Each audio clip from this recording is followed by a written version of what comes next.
Let's talk about exploration in the 2024 Dungeon Master's Guide. We're going to look at the rules it provides for everyday exploration scenes and then also for the rules it provides for long journeys across many days. It actually has a surprising amount of information. Let's take a look. So one thing that I really like about the new rules in 2024 is that they are by and large all in one place. The rules in 2014 went back and forth across multiple chapters and across both the Player's Handbook and the DMG. Now we only have a little bit that's in the Player's Handbook, and I would say that it's generally a good call. So we're looking right now at the Player's Handbook. You have information that provides what exploration is, talks about using adventuring equipment and exploration, vision and light. So it gives you some ideas like that, hiding, things like that.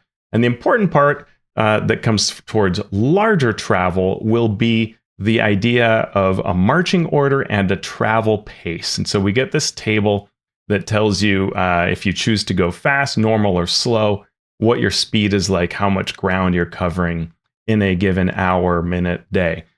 This is helpful because the rules on the DM side will play off of this. So again, it's a pretty good section. We get kind of what the players should know about, hey, choose a pace when you're doing long travel. And if you're doing everyday exploration, well, be aware of things like hazards that you will face and rules for things like vision and hiding and so on. So that's pretty useful. On the DMG side, we get actually an interesting it's not a back and forth like in 2014, but it does sometimes stray from being a clear focus on long travel versus on exploring in the sense of interacting with whatever is in, say, a room. It begins that way, right? So it says, hey, traversing a wilderness, searching a dungeon, getting around an obstacle, finding something that's hidden. That's exploration, right? All of this is exploration. And that's great. And then jumps into using a map. I think what I might have liked is for it to really kind of address the non-travel first and then get into the travel portion of things. It jumps a little bit around. And also we'll see in these, it's all in one section, but it's like the subsections within this chapter, you kind of end up going up around from one place to the other. It also tries to sort of abbreviate things, give you an overview, and that means you've got to go to the other little subsections. But when you're looking at the physical book or if you're scrolling on D&D Beyond, it's all right there in the same area, so it's not too bad. It's a lot better than 2014, where things were in separate chapters and they weren't always clearly labeled as to where it started and ended. That was confusing. So this is a vast improvement. So it jumps right into, after giving us that overview of, hey, exploration is a lot as a pillar, right? It is interacting with your environment. Then it goes right into using a map. I would have liked a little more emphasis here on why it even matters as a pillar. Why are we even presenting it to players? What's the whole point around giving them a hidden object in a room, right? And the idea of engagement here, there's so much that could be done. Now, of course, the DMG, any book, they're always short for words, right? And there's very little space. So every word is precious and you can only cover but so much. But if I could just make a wish, it would be for more here to frame that exploration pillar, tell you about all the awesome things it can be, how you can get so much payoff when you're doing exciting things that your party can engage with, the players respond, and that creates great play. We don't get that much of that kind of advice, just a tiny bit, as you can see here. And then it's into using a map. And then we'll go back into exploration a bit and then into mapping. So using a map, we are told that this is useful to visualize a region. And I think they added it here because they're kind of addressing any level of scale. It can be a dungeon map. It can be the city that you're in. It can be anything, a large area that's outdoors, a wilderness map. And all of this is helpful to the players to kind of visually get excited about what's going on and to be able to understand the concepts. Something I'd add here also is that some people, some players, when you describe something to them, they will completely visualize it in their minds and everything's great. And I've also met players that when I describe to them what a room looks like, they don't hold that in their brains and they don't paint a picture. And so that's where a sketch, even just a very bare bones sketch on a piece of paper, really helps them, right? There's a door here, there's a pillar over here and a dais over there. Boom, that's helpful.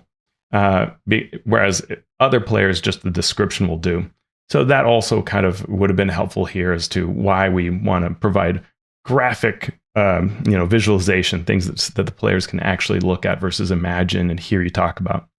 They do mention here maps sometimes are just for the DM's eyes only, and you can use a fog of war. I would add here that when you're using sort of this fog of war approach, you can certainly do that easily on a virtual tabletop, but you can do that in your normal game room with all of your players right there, but just using like a cloth napkin. I love to keep some black cloth napkins that I grab from the dining room table, and I'll put them over terrain, or I'll put them over a part of a map. And it works great to be just your physical fog of war. So players know there's something to be found, and that's actually exciting, but they don't see what's there yet until you pull it away. And you can use multiple, and you can also use pieces of paper or something like that. But if you use multiples, you can kind of pull one napkin away, leave the other there. One piece of paper, leave the other. You can even cut it to fit over rooms if you're cutting paper or if you have extra cloth. Anyway, so that can all be a lot of fun. So continuing on this idea of kind of travel, we get into the aspect of time, tracking time. And we're told that you can use a time scale based on whatever your current situation is. It's a little nebulous, but if you're in combat or fast-paced situations, 6-second rounds work well. If you are working on something like traversing a dungeon or a settlement, then minutes can work well, right? You're going from the Silver Dragon Inn in the city of Greyhawk to the wharf, and that takes 10 minutes. Fine. Takes a minute to creep down a 200-foot long hallway. So I like the examples here. Really helps you get that sense. I think this is useful. This is the kind of material that you could be why you'd want to review the DMG often, right? Which I think the 2014 DMG was accused of not being useful all the time. This kind of utility is here, right? Hours, the scale of hours is appropriate for short wilderness treks, and then we can get into days as we are traveling longer and longer.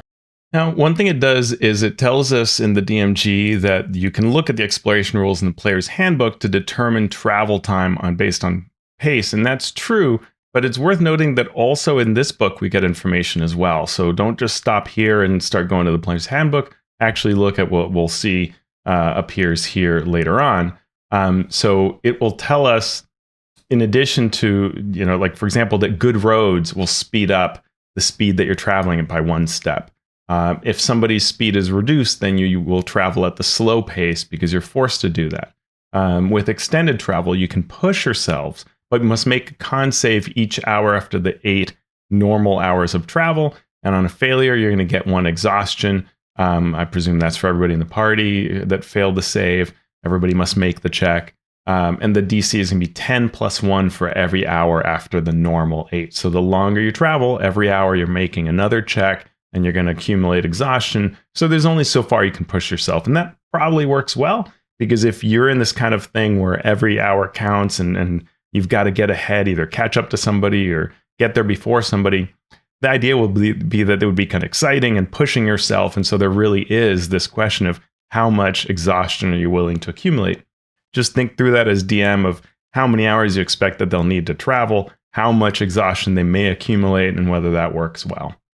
We are also going to be given later some information on special movement, like if you use wind walk or if you have flying mounts, then you can overcome all difficult terrain and things like that, and you can just fly unimpeded at a particular rate that it'll give us. We're also mentioned, we're referred to the vehicles section of the player's handbook. Before, these were in the DMG in 2014. Now it's in 2024. All vehicles are in the player's handbook under that equipment section. So if you want to know how fast their galleon goes, you'll look that up in the player's handbook. And that kind of empowers the players as well, which I think is probably fine. They also mention things here. You can see the duration of spells that could be a sort of timer, right? So if you're trying to use locate object to find something, that only gives you but so long, and you know the 10 minutes of the spell, so you need to know how far you can get. So this can be a situation where timing matters, right? We've got a detect magic spell up. How long will that last? How long can we move around the dungeon to try to find that magical object we know is here somewhere around us, right? Also a triggered event. And here there isn't a whole lot of information. I wish there was more. But again, they have to be. There are a lot of words they need to fit into this book. So here they're talking about an event that might occur at a specific time. A door might remain open for 1 minute after the password is spoken, or reinforcements could arrive in some amount of time. And so this is where it matters how much time passes. There is a lot more advice that one could provide here. Things like, having an event such as at dawn, this happens, at noon, this happens, or you can build whole adventures around triggered events where you want to track things, but you don't always want to track every minute. So just simply knowing, hey, you're going to get to do one thing in the morning, and then the event will happen at noon, and then you'll have another thing you can do. And right, you can use a lot of techniques to break up your time that isn't just saying, well, because something is a triggered event, we must track how long everything takes.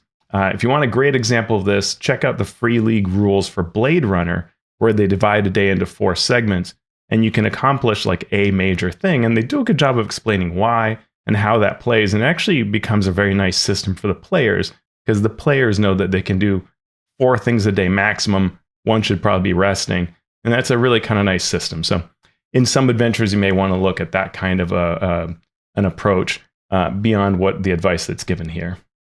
Now we get a section called Actions and Exploration. And here they're really talking about everyday things you're doing in a particular scene, right? In an encounter, in a scene, in the adventure, rather than as you travel. So these are the search, study, and utilize actions that are formalized in the 2024 rule set. The help action someone can use to assist someone else. And then they say other actions come up rarely. And the point of this is that you're going to take turns, but there's no hard or fast rule on how you do this. But usually what you want to do, the advice they give you is take turns deciding, hey, what do you want to do in this interesting game? What do you want to do? You're in the burned out remains of the inn that you came across. So, what does the paladin do? I mean, you name them by name, but, what does your paladin do? And what do you look at? And so you can go one after the other and see what everybody's investigating and just see what they find. And this ties nicely into the idea of ability checks and exploration, that usually what you're going to do is do an ability check, right? You go and look at the try to figure out where the fire started in the inn. And so make me a check to determine that.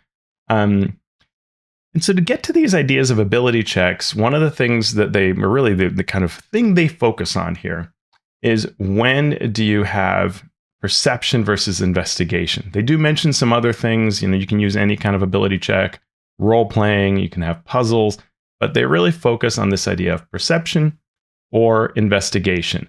And when something is not trivial, then that's time for a check.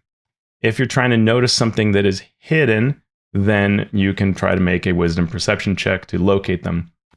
We can use their passive perception if we think that we don't want to tip the players off that something's happening, so we can just know what their scores are and use those passive perception scores to see whether we can tell them, hey, you see, someone hiding in the burned out inn, or something like that, without giving away that there is a thing to be found. So that's kind of the advice we're given. Something that's nice here, if you've heard me talk about this on the Mastering Dungeons podcast, there was during the 2014 era, one of the designers talked about perception being passive perception being a sort of floor, that you couldn't do worse than that. There's no such language in 2024 about that, which I'm very glad about. So I agree with what's being talked about here, that, passive perception is not something to turn to all the time, but it's nice as a technique you can use for when you want to not give away that there is something extra to be found, right? It's just a hallway and they're walking down it. Well, let's look at their passive perception scores to see if they see the invisible person that's hiding there, right? That's a nice way to use passive perceptions. And another thing they do here is talk about the investigation skill versus the perception skill and which one applies when. And what they say is, the investigation skill applies when you're using your reason and deduction to arrive at a conclusion about something under examination. Don't use it to just see whether you spot something, right? So it's really when you are searching the room for clues. You're trying to figure out how someone broke into this place. How did somebody set the fire in the burnt out inn, right? That's the point of the investigation skill, versus noticing that there was a fire many years ago when you're just in the tavern, right? And it's a functioning tavern. So that would be more perception.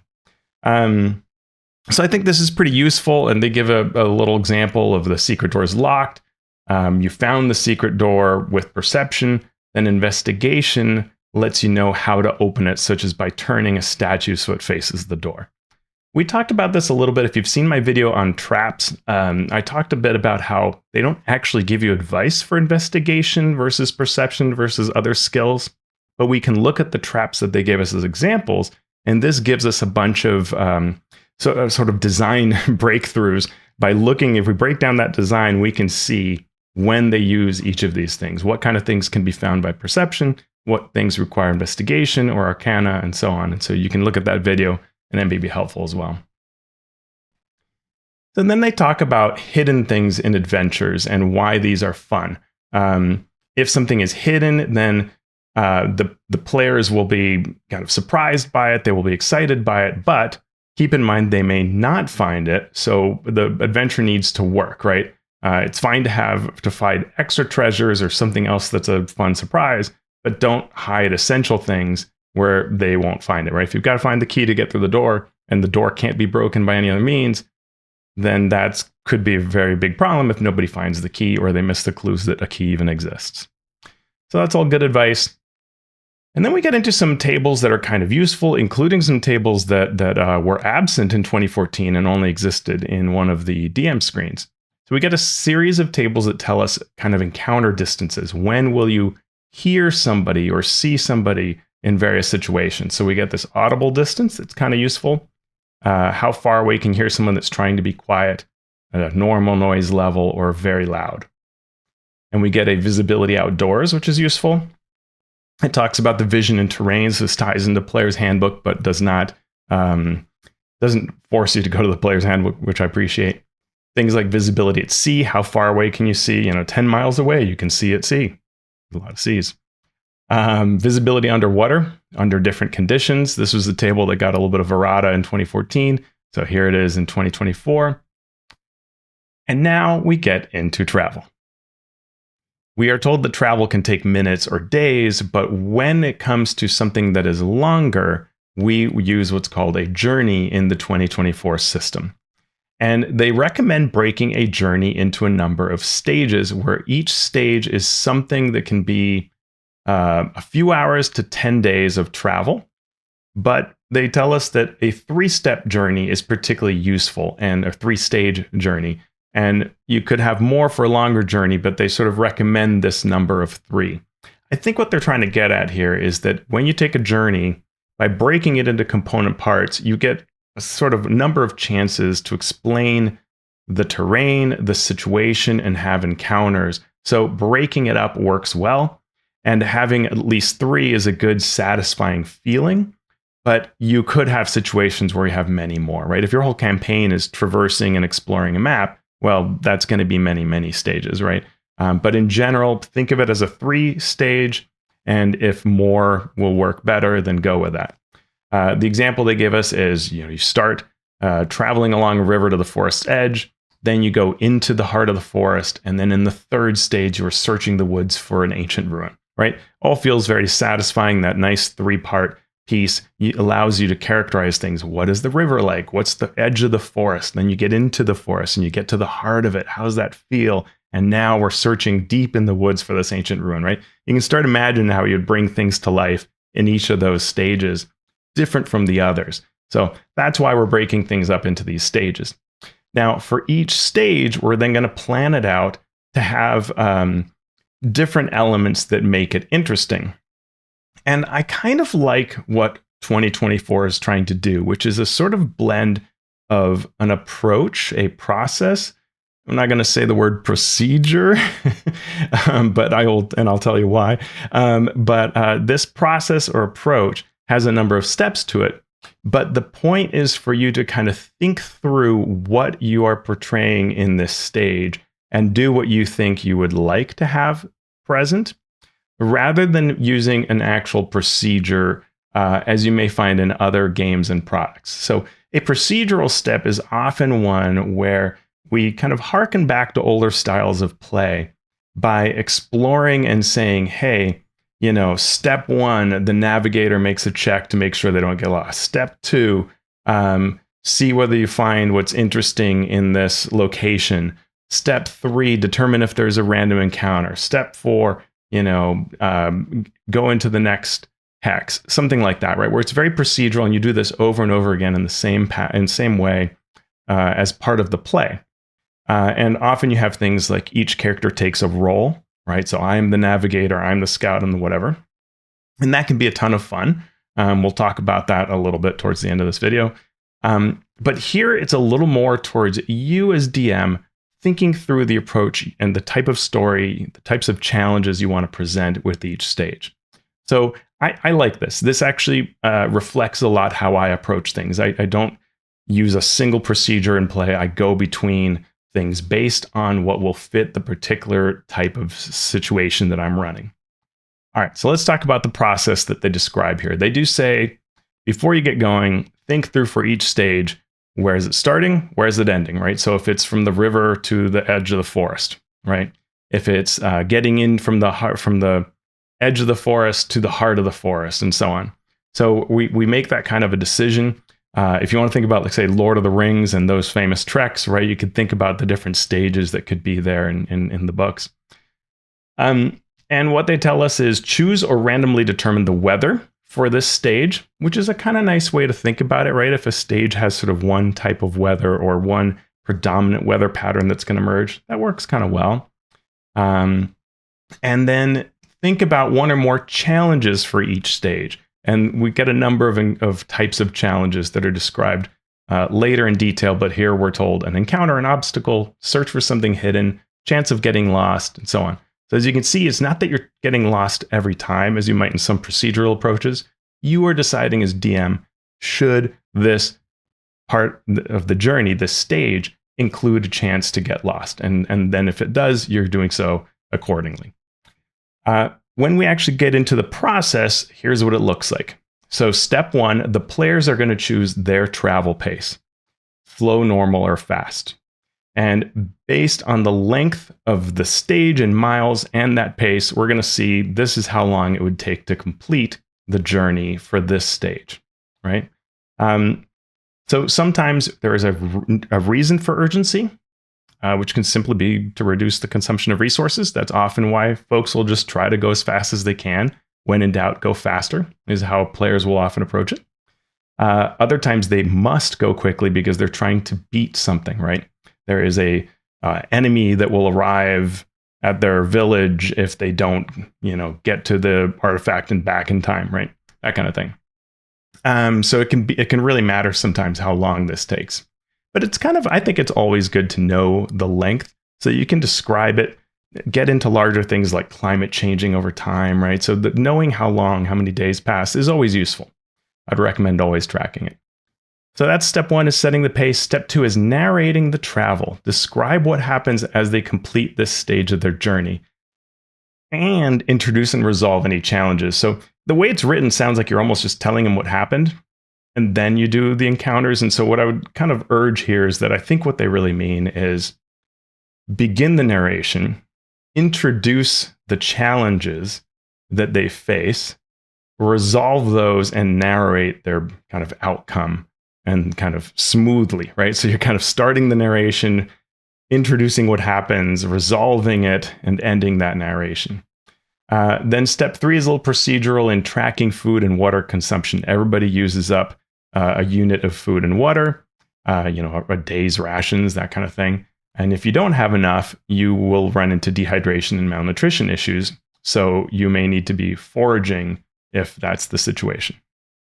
And then step 4 is to track the progress. And here they say, it's helpful to mark on a map where they are so that players can get a sense of progress and look around, perhaps, depending on how much they can see, how many hexes or what they can see. You can describe it loosely or on a map. Here's what you see, depending on what they know about the area around them and how far they can see.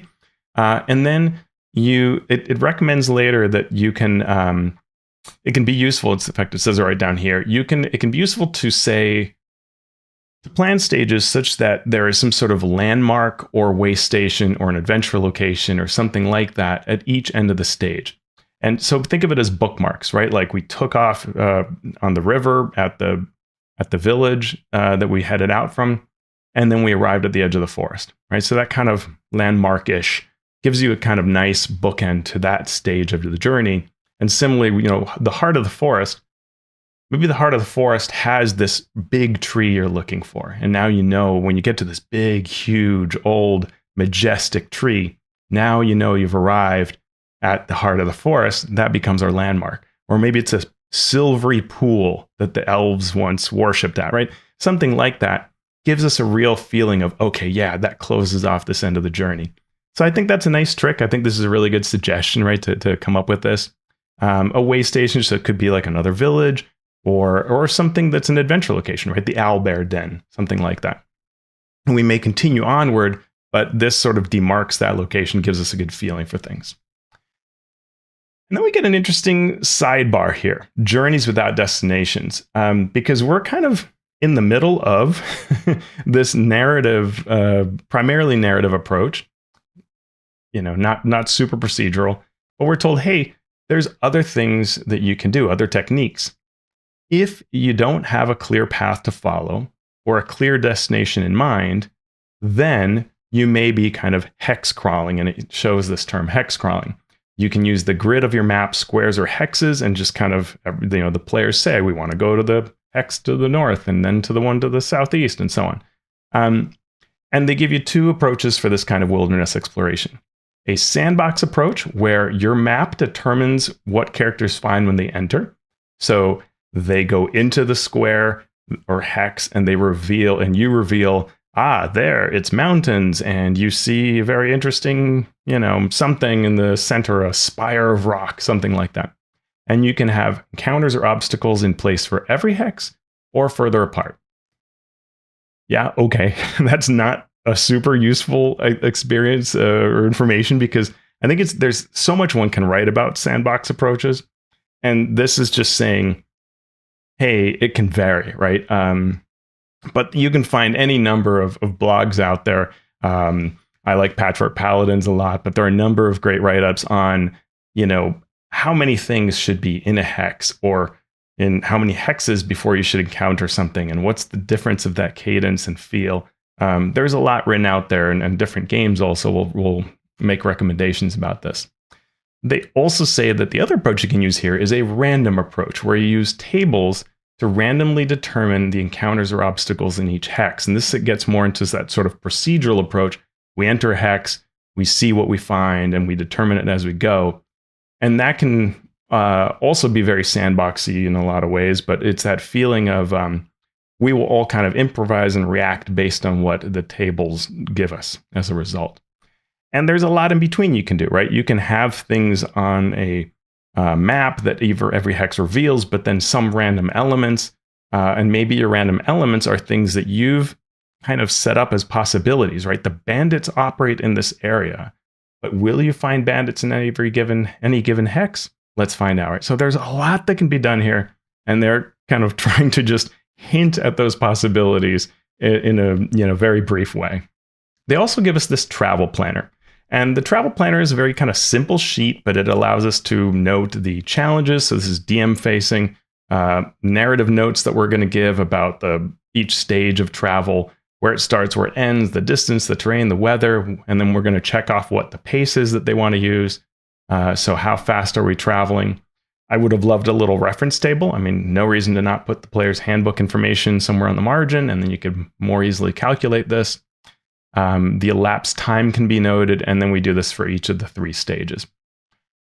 It's fine. It's not a great sheet. It's pretty simple, but it's fine as a start. I mean, I would quickly drop this into a spreadsheet program and start working on it, but you can use the item as given here. I would want to go ahead and put lots of other information, right? Like, yeah, it's fine to write the weather, but I would want to just put a weather table on it or something like that to have more on there for me to use. So as I mentioned before, we get a weather table. It's useful. What is the general weather in terms of temperature, the precipitation? We had this in 2014, but I like how it's presented and the flow of things in general. As I mentioned before, travel pace gets some additional information. We talked about that. And then we get a table that's actually surprisingly at the heart of all these rules and makes them fairly cohesive. We get what's called a travel terrain table that has the terrain, such as Arctic or grassland or mountain, and what is the maximum pace you can move at, what is the encounter distance, how far away would an encounter with other creatures take place, and based on how easy it is to see them far away, the DC for foraging if we have to get water and food, the DC if you have a chance of getting lost, and the DC to search for something. If something is hidden in some way, what would it typically be? And we're told that these can vary. This is, a guideline that we can use, right? But I actually find it's pretty useful. And what we're going to see is all these rules actually will link back into this. So now we got a section, navigation during travel. And the idea here that they're recommending for us is that we are going to go through this process and narrate the experience while having our choice of the type of event that can be found along the way. We're told that movies use travel montages, right? If you think of like Lord of the Rings, right? Scenic elements to show what travel looks like. And their point here is really that we want to have a part where we narrate, where we describe to the players what the terrain is like, right? So like if we, see something like this forest that's described in the Dungeon Master's Guide, or that's illustrated, how do we describe that to the players? And the answer may be that it's actually better to show them a picture. And so they actually say, hey, you may want to go out on the internet and search for breathtaking landscapes and things like that. And that is useful for sure. But I think what I really hinge on is that when we think about where we're traveling, and our job as DM is to convey the awesomeness of it, right? To make everything interesting for some reason. It doesn't have to be absolutely wildly fantastic, right? It doesn't have to be that the trees glow, though it's cool if they do. But what kind of forest is it and what's happening? And that we may want to introduce elements that point to that larger story. So they're saying like the trees might be festooned with giant webs or have eerie, growing, glowing sap. They also talk about how there could be signs of corruption, rotting wood, foul-smelling water. So thinking about the theme of what's going on in your voyage and in the land that they're traversing and how to illustrate it, right? Is the desert super arid? Then that's where having a skeleton that still has like the dried skin on it, right? That clearly was something that just ran out of water, right? That really brings the scene to life. In a thick jungle, the number of vines that they have to cut through to get through any given small, just a few feet of movement, right? That brings that to mind. If they're encountering water, what does that water look like? Is it clear? Is it mirror-like and calm? Is it disturbed, constantly churning, right? Because it's rapids or something like that. That kind of thing, and having it link up to the rest of it. The way a movie director thinks through and goes, okay, for the scene, the forest should be like this because, right? So communicating those becauses really helps drive home that feeling when you're doing travel. And so I like that they started with that. Now they're going to go in and say, all right, so you're going to narrate that.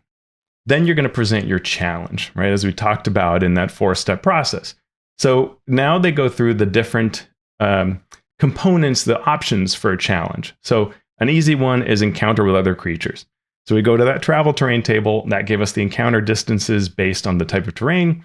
And you can bring in those, creatures that they will notice at sort of roughly that distance. And of course, you can vary this, right? But it's a nice initial suggestion. And we're given some ideas for make it more interesting than just, hey, at the end of a, distance, you spot them.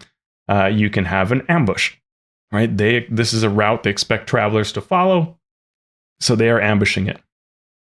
They're attacking you from above. That you spot each other from a distance in open terrain.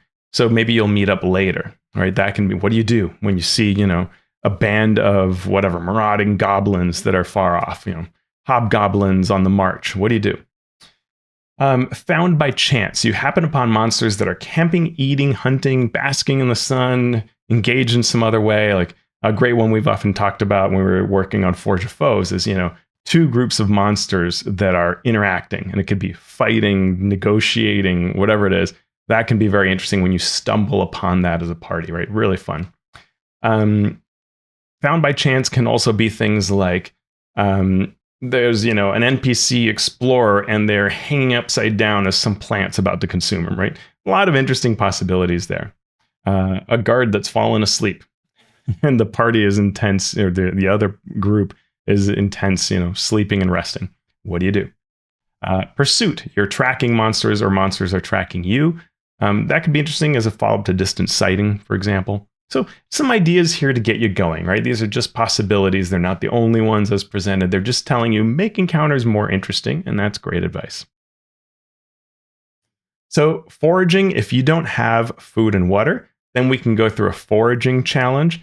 You make a wisdom survival check once per journey stage, or once per day if the stage is shorter than a day.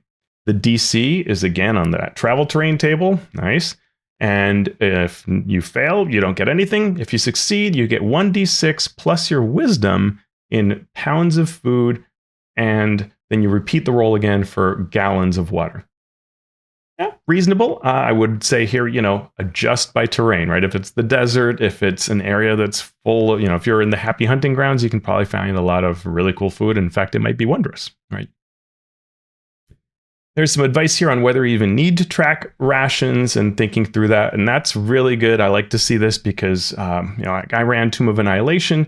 And one of the early things I asked in a session 0 was, do you want to track rations? And do you want to have the chance of running out of things? And they were like, no, we do not want to run out. We want it to all be really focused on the adventure and the discovery and things like that. We don't want to track rations. We don't want to worry about amoebas in the water. Just, get that out of there. Let's just assume we're competent. We can get lost, but we don't want to track these kinds of things. So it's good to ask, good to figure out in a session 0. Speaking of getting lost, so if there is a reason that you as DM think that they could get lost, it's not an established path. There is no landmark. They don't have a good enough map. Something else, right? Fog rolls through. It's nighttime, and they give you a number of ideas here. Then the challenge for the journey could be rolling to see if you are lost. And this is a wisdom survival check against the DC, and we get, default DCs in the travel terrain table, which we can adjust. Somebody can help. If the check fails, you go off course, and we're told that it's not a bad approach here because, they don't even know what the size, they're not telling us the size of a hex, right? That's up to us.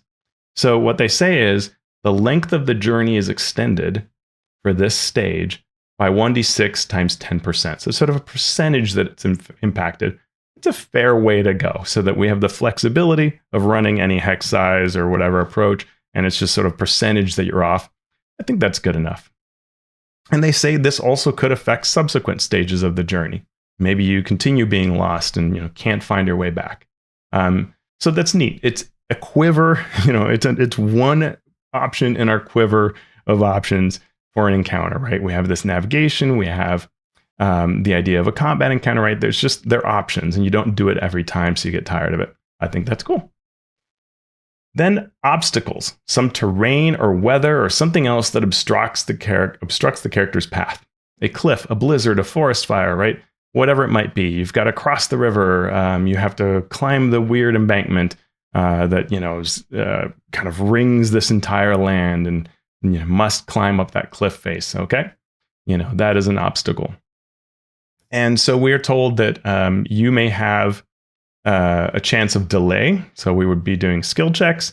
And if we fail, we're going to add a few hours, a day, or a couple of days to the current stage of the journey. So there's a lot of freedom here in how we approach it. They're just giving us ideas here.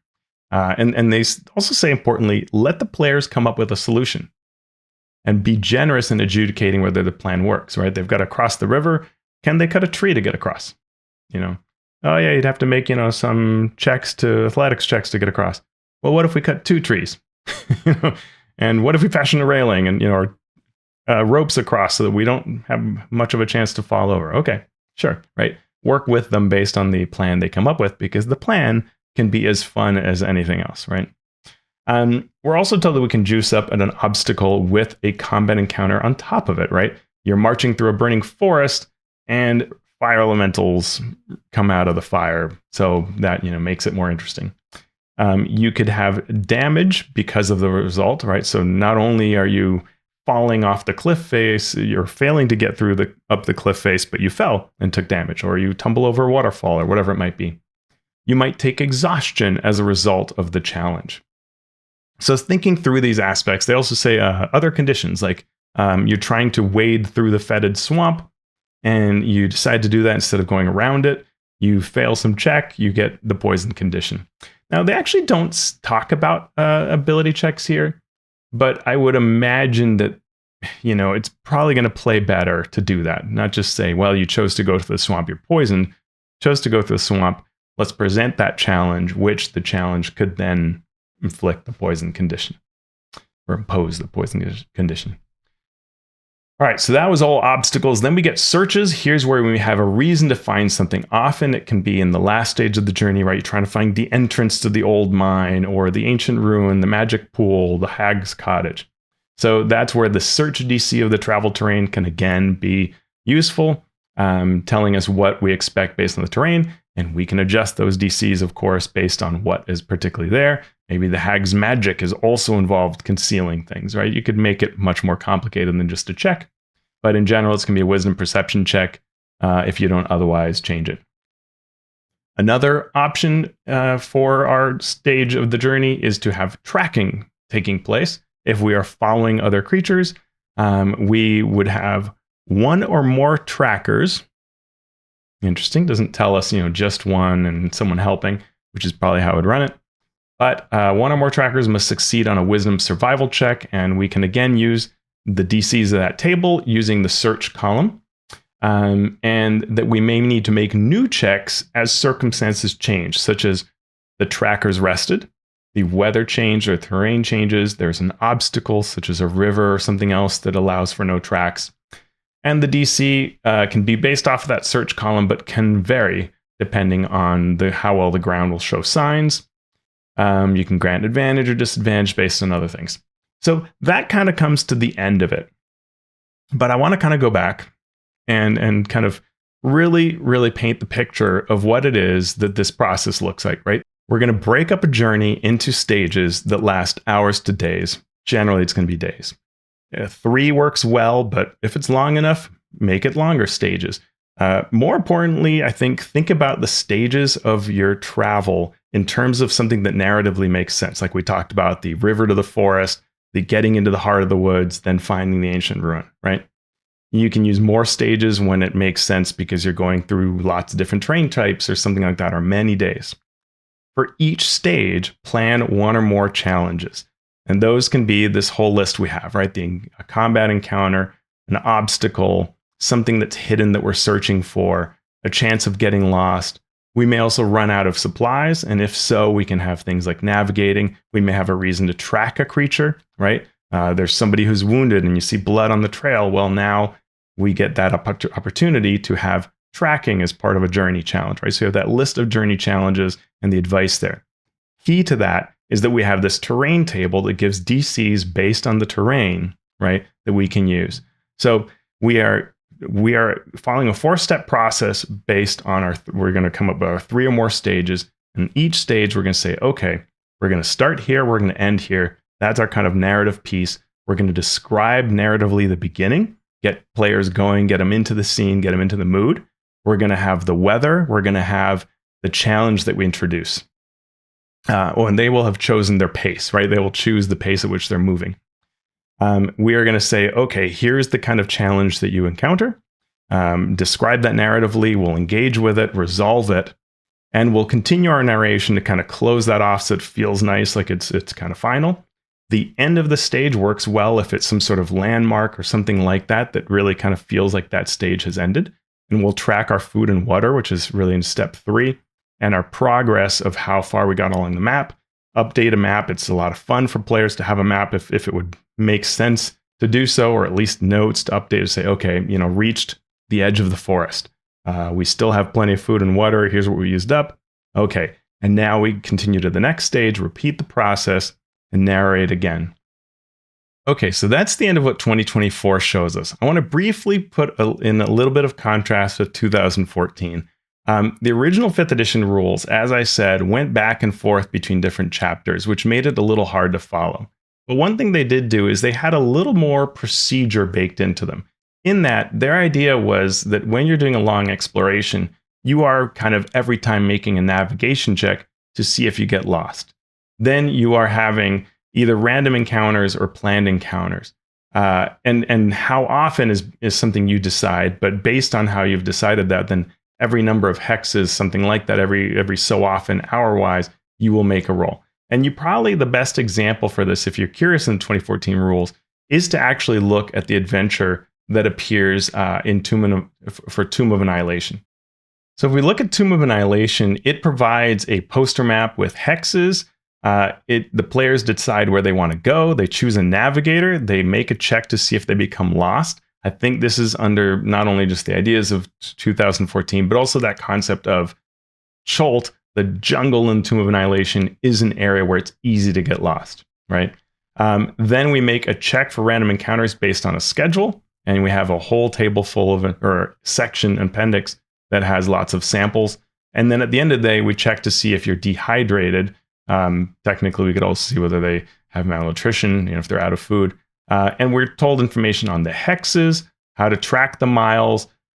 We are given the navigation checks and so on as you go through this map. I don't want to give spoilers to the adventure, but that becomes the key for how to travel in 2014, right? Going through this process, it's a little more procedural, maybe not as much as some of other games and versions of D&D, but it is fairly procedural in its approach.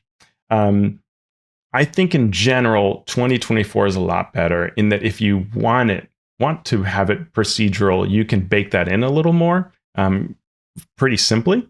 You can also easily look at other systems and draw inspiration from them and bring it in. And let's do that a little bit right now.